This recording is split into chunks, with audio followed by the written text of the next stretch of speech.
Han Li tried to rouse Jin Tong from her slumber through their spiritual connection, but she displayed no signs of waking up, so he could only put her back into his spirit beast pouch. The breeze blowing over the mountain was very cool and refreshing, and the sun was already beginning to rise in the distance. A short while later, Meng Yonggui and the others arrived on the mountain summit to meet Han Li. He told them the same thing that he had already informed Meng Qianqian of earlier, then departed on his own without lingering any longer, leaving Meng Qianqian to look on with a sullen expression. Master Li's cultivation base seems to have advanced even further.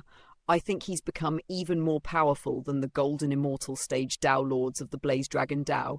Sun Buzheng murmured unadulterated admiration in his eyes. That's why we need to work even harder in our cultivation. We may not be able to help him in the future, but we definitely can't weigh him down, Meng Qianqian said. Qianqian's right. We definitely can't put ourselves in a position where Master Li has to come and save us again. Once everything is settled in Bright Cloud City, let's follow Master Li's instructions and travel to the Black Wind Sea right away, Meng Yonggui said. A month later, in the sky above a boundless blue sea, a streak of azure light was racing through the clouds, doing so at such an incredible speed that it was impossible to track with the naked eye. However, after flying for some time, the carriage drew to an abrupt halt. Han Li was standing atop the carriage in his usual azure robe, holding a shimmering golden spirit beast pouch. A surprised look flashed through his eyes as he opened the spirit beast pouch, and a mountainous golden beetle instantly emerged from within. It was none other than Jin Tong in her true form, and her entire body was glowing with radiant golden light. Furthermore, his entire body was riddled with countless peculiar patterns that were giving off a terrifying aura. However, Han Li noticed that the beetle's eyes were still closed, indicating that it was still sleeping. Through raising gold-devouring beetles back in the spirit realm, he learned that they evolved by devouring one another, but it seemed that Jin Tong was currently on the cusp of a breakthrough after devouring a large number of treasures. No wonder her aura's been fluctuating unsteadily ever since she ate that cauldron. Han Li thought to himself, and the concern in his heart faded away as he sensed Jin Tong's steadily rising aura. Right as he was about to set up an array to conceal the signs of Jin Tong's breakthrough, its eyes abruptly sprang open, and a thunderous burp rang out. A pillar of translucent light that was over 1,000 feet in length then erupted out of its mouth, covering a distance of several hundred kilometers in the blink of an eye. The sea down below was completely parted by the pillar of light, to the extent that the entire seabed was revealed. Immediately thereafter, the golden light radiating from Jin Tong's body rapidly faded, and it quickly reverted back to a little girl. The little girl stretched lazily with a bleary look in her eyes, seemingly having only just woken up. Han Li was left feeling rather speechless upon seeing this. At this moment, her aura indicated that she was already at the late golden immortal stage. She had made a breakthrough just by eating some things and taking a nap. He knew that the key to Jin Tong's breakthrough had to have been that pill cauldron from the High Zenith Palace, while the other treasures that she devoured thereafter only had a secondary effect. It appeared that she had easily made this breakthrough, but in reality she had devoured so much resources in the process that even the average High Zenith stage Jade Immortal may not be able to support her. As Jin Tong finally woke up, her tummy began to grumble, and she asked, "Is there anything to eat, Uncle?" "Of course."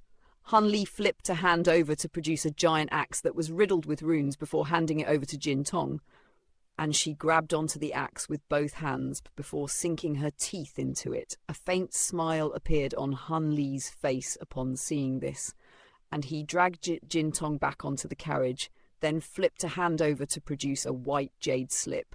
Everything in the northern glacial immortal region had already been taken care of, so it was time for him to leave. But before that, there was one more place that he had to visit. With that in mind, he made a hand seal, and the green jade flying carriage quickly vanished into the distance as a streak of light. The Upper Continent was situated to the south of the northern glacial immortal region, And in contrast with the ancient cloud continent and the infernal frost continent, the climate here was very warm, so it was a continent that was thriving with vitality. There were countless lush forests and swamps that were teeming with snakes and ferocious beasts, making it unfit for mortal habitation. Hence, despite the continent's fertile lands and abundant resources, it only had a tiny population of mortals, far below that of the northern continents. Due to the abundance of spirit veins here, the continent was teeming with spiritual qi and all types of spirit plants and precious beasts, so there were many cultivating sects here. As the #1 spirit mountain range of the Upper R continent, the ancient Point Mountain range was vastly renowned across the entire continent. However, what was even more renowned was the vast Flow Palace within the ancient Point Mountain range, while Grand Palace Master Luo Qinghai was an almighty immortal who ranked alongside the likes of Bai Liyan of the Blaze Dragon Dao and Feng Qiandu of the Dawnfall sect. The 5 extreme palace masters were also all golden immortals, and they presided over the 5 vast flow extreme palaces that were littered all over the continent. Aside from them, there were many more vastly renowned figures in the sect, but the vast flow palace had always liked to keep a low profile. Most of its members spent the majority of their time cultivating in seclusion, and they very rarely left the sect, so not much was known about the sect to outsiders.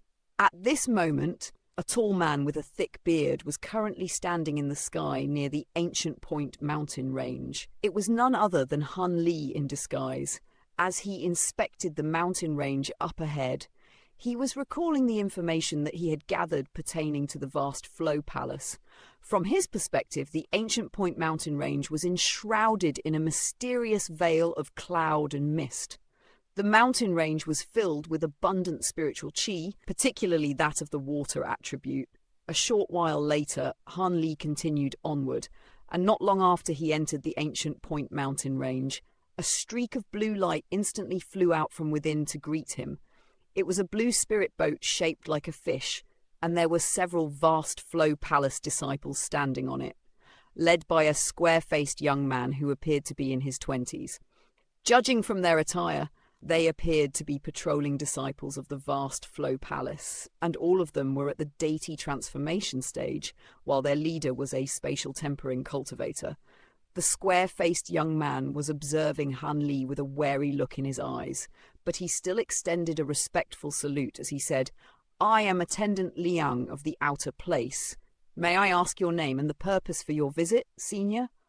Han Li wore a cold expression, and he didn't even take a single glance at these people before a burst of tremendous spiritual pressure erupted out of his body without any warning. The blue spirit boat was instantly sent flying like a leaf in a tornado, and all of the vast Flow Palace disciples on it threw up mouthfuls of blood before falling unconscious on the spot. Han Li continued onward without pause, but Liang was able to remain conscious, and he swept a sleeve through the air to send a burst of blue light erupting into the heavens as he yelled, "We're under enemy attack!" A resounding boom rang out as the burst of blue light exploded in the sky before spreading outward in all directions. Han Li made no attempt to stop what he was doing. In fact, he didn't even bother to take a glance at Liang as he continued to fly onward. Immediately thereafter, countless streaks of light erupted out of all parts of the mountain range to stand in Han Li's path. These were all vast Flow Palace cultivators who possessed far superior cultivation bases to Liang, and they were led by a group of early and mid true immortal cultivators. "Stop! Who dares to encroach upon our vast Flow Palace?" An elderly man yelled in a furious voice. "Get Luo Qinghai to come out and see me," Han Li declared in an expressionless manner, following which a vast wave of azure light erupted out of his body, sending all of the surrounding cultivators flying through the air. Right at this moment, an extremely deep and resonant voice rang out. "Welcome, fellow Taoist. Please forgive these juniors for their rudeness. May I ask your name?" At the same time, a gentle breeze blew past, instantly scattering the wave of azure light. Han Li raised an eyebrow as he stopped in his tracks. Immediately thereafter, a blue-robed elderly man appeared not far in front of him. The man was quite tall, with a long beard that trailed all the way down to his chest, but his skin was dark green in colour, presenting a rather peculiar sight to behold. The vast aura emanating from his body indicated that he was a golden immortal. Hanli took a glance at the elderly man, but offered no response. The elderly man wasn't bothered by this, and he cupped his fist in a salute as he said, "I don't think we've ever met before, fellow Taoist. What is the purpose of your visit?" "Get Luo Qinghai to come out and see me," Hanli repeated. "I'm afraid you haven't come at a good time, fellow Taoist. Palace Master Luo left the sect a very long time ago, and he still hasn't returned yet. If you have something important to discuss with him, you can leave a message with me, and I'll be sure to pass on the message once he returns. The Infernal Frost Immortal Palace has already closed, and I ran into Grand Palace Master Luo in Blackwind City some time ago. Back then, he had already set off back to the vast Flow Palace. Surely you're not telling me that he still hasn't returned?" Hanli asked with a mocking sneer. The elderly man's expression stiffened slightly upon hearing this. "It's fine if Luo Qinghai doesn't want to meet me, but in that case, I'll have to advise your vast Flow Palace to select 2 more extreme palace masters." Hanli continued with a cold smile. The elderly man's expression changed drastically upon hearing this. "What did you just say?" Meanwhile, everyone else was exchanging befuddled glances with one another.